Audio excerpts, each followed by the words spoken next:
Vegan, 'cause we choose to be just. Our programs offer many languages. Please visit suprememastertv.com/schedule. Gardens, bringing beauty and comfort to our lives. Part 3 of 3. Continue watching to find out more.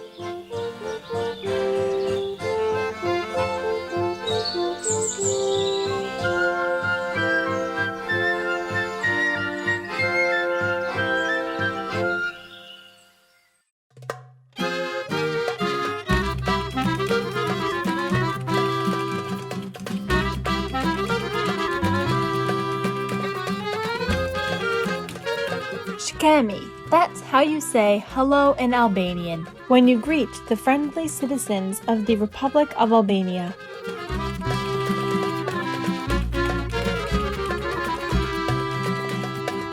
My name is Elvina. The generous Albanian people love and pray for your happiness, long life, and abundance.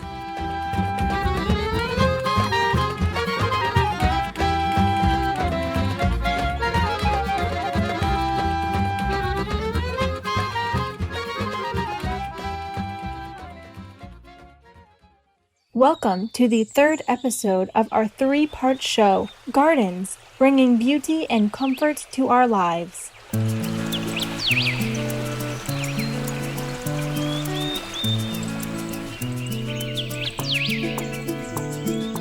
Today, we'll look at historical and modern forms of gardening in Germany, along with its neighboring countries of Austria and the Netherlands.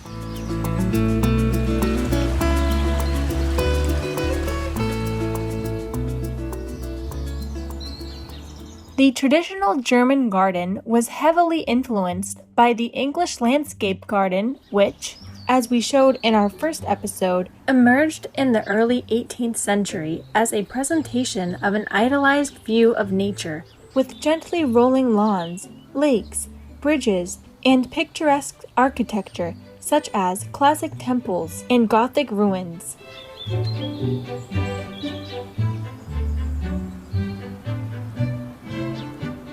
German gardens of this Baroque era, by comparison, were designed to portray the practical usefulness of nature's beauty, so they often included vegetable gardens and fruit trees.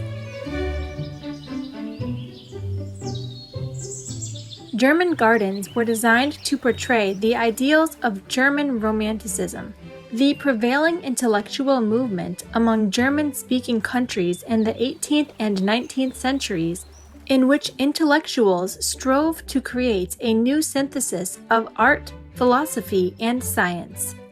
The German gardens of this era reflected the life and values of the nobles who created them, so they often included decorated statues and memorial stones of national importance.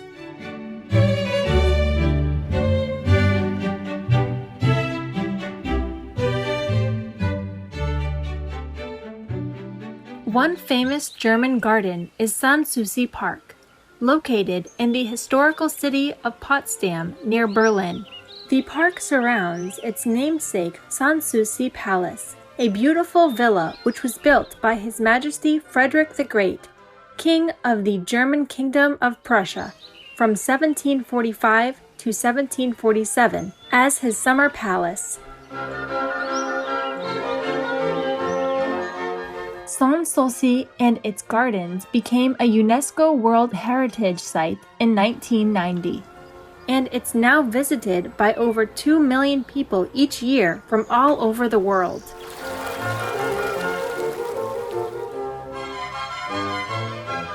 Soon after its establishment, Frederick the Great had extensive gardens established around his palace.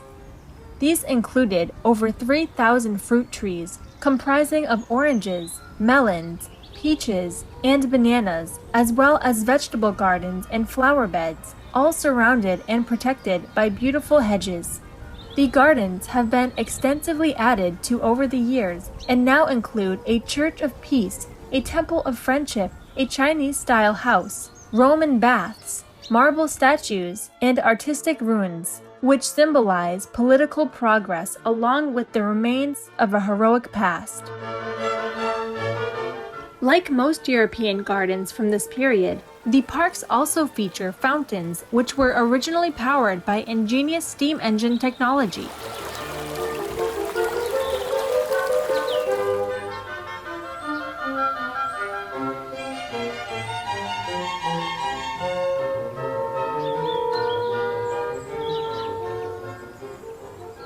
Similar style gardens can also be found in Austria, a country that not only shares the German language with its larger neighbor, but a lot of its culture.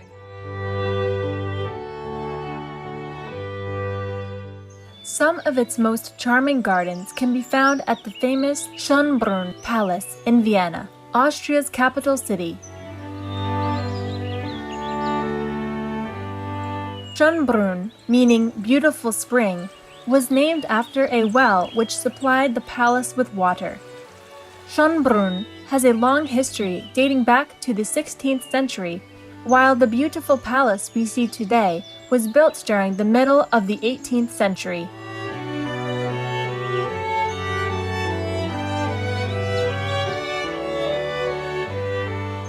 Throughout the centuries since, Schönbrunn Palace has featured incredible gardens, including an orangery or a large greenhouse which grows oranges, which was erected around 1755.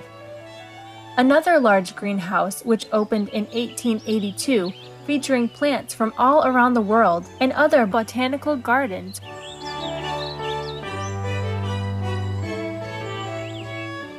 The palace and its beautiful gardens were established as a museum in 1955 and was listed as a UNESCO World Heritage Site in 1996.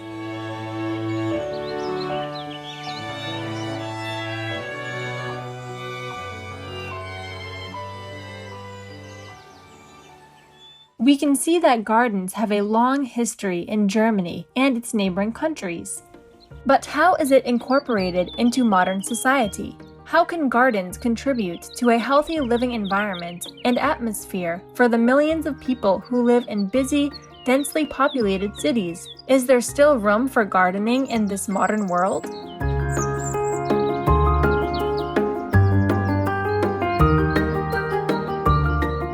Bright viewers, we'll pause for a moment to hear a brief message. When we return, let's take a look at some ways that the resourceful citizens of Germany and the Netherlands find space for gardens in even their largest cities, and how they integrate gardening into their daily lives. Please stay tuned to Supreme Master Television. Vegan side effect: getting used to with being clear-headed.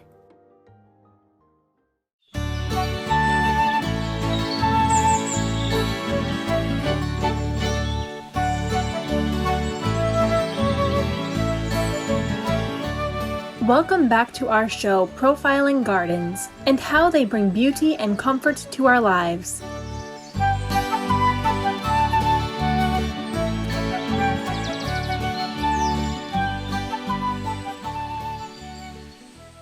If you say Garten, meaning garden, many Germans will probably immediately think of relaxing and cultivating their favorite vegetables at their own Schriepergarten.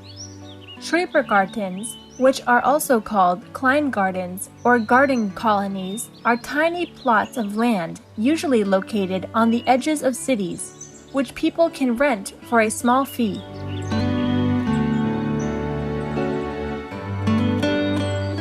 Most Schriepergarten come with an attached hut or small house called a Parzell, which can be inhabited during weekends and holidays. There are over 1.5 million Schriepergartens in Germany.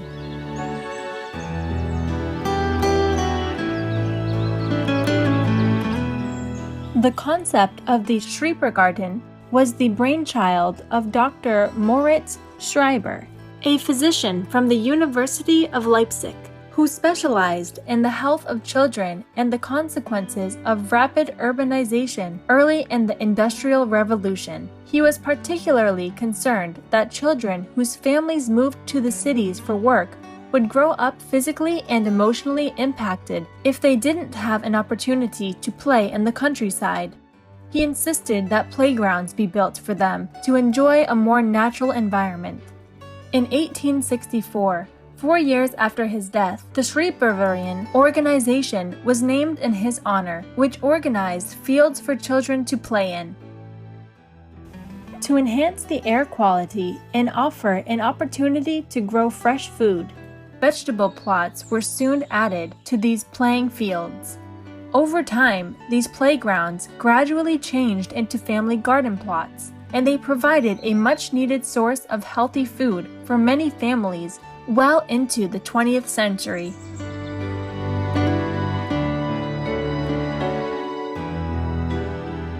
Since the 1950s, Schriepergartens have been used by urban dwellers primarily as an escape from the crowded cities, and they are becoming increasingly popular among young Germans as part of the positive shift away from consumerism and towards a greater environmental consciousness and desire to grow their own food. The demand for Kleingardens in Berlin is so high that there is now a waiting list of around 12,000 people, and it usually takes an estimated 3 to 5 years of waiting before an allotment becomes available. The popularity of the Schriepergarten has also spread to neighboring Austria and Switzerland.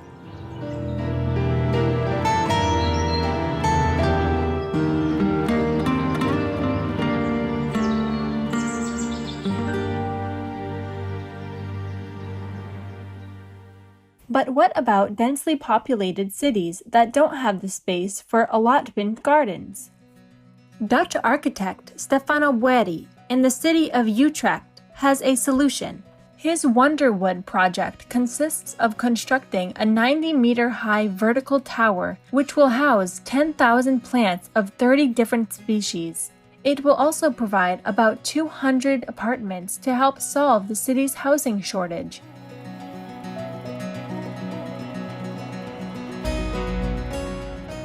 This variation of the vertical forest idea will produce about 41 tons of oxygen each year, which is close to 1 hectare of forest vegetation. The building will also have space for office areas, fitness and yoga, bicycle parking, and recreational spaces. The first floor will be called the Vertical Forest Hub and will be dedicated to the documentation and research of urban forestation worldwide.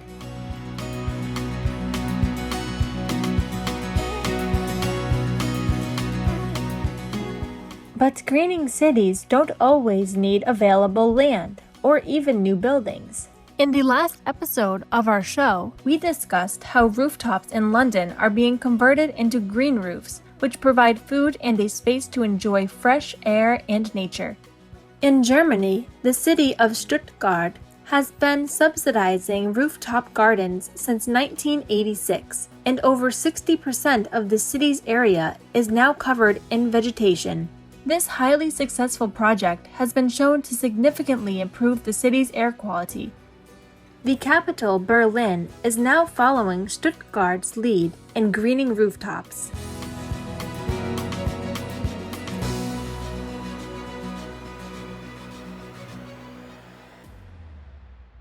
As people around the world become more aware of the environmental costs of food production and transportation, there is an increasing demand for ethical, sustainably produced food.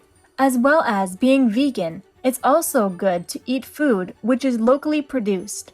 But is this possible for urban dwellers? Can cities be sustainable? Dr. Rob Rogema, professor of spatial transformations at the Hans University of Applied Sciences in the Netherlands, says that it's possible for urban regions to provide 100% of their residents food, provided people are willing to change their diets and support the project. Well, if everything goes well and everyone wants this really to happen, we can provide at a regional level a 100% coverage of food for everyone. I think that is possible.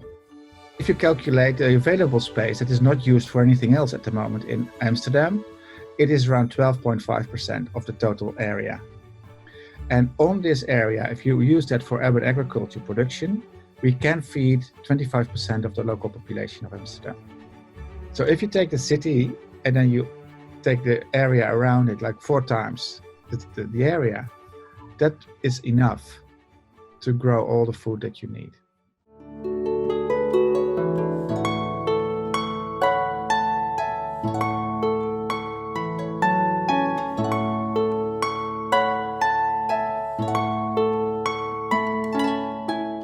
Wow, these modern urban gardens are really making cities not only more beautiful and more sustainable, but they are also providing fresh, healthy, delicious vegan foods for thousands of fortunate city dwellers.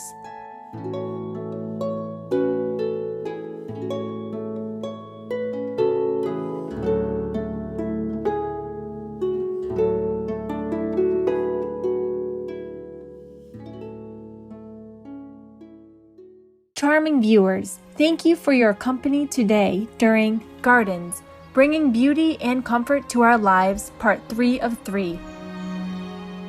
May faith and love accompany you on life's sacred journey. Vegan, 'cause we know it hurts if we are not. Our programs offer many languages. Please visit suprememastertv.com/schedule and suprememastertv.com/AJAR. Nos programmes offrent plusieurs langues. Veuillez visiter suprememastertv.com/schedule et suprememastertv.com/AJAR. Nuestros programas ofrecen varios idiomas. Visiten suprememastertv.com/schedule y suprememastertv.com/AJAR. Naše programy nabízejí více jazyků. Prosím navštivte suprememastertv.com/schedule a suprememastertv.com/AJAR.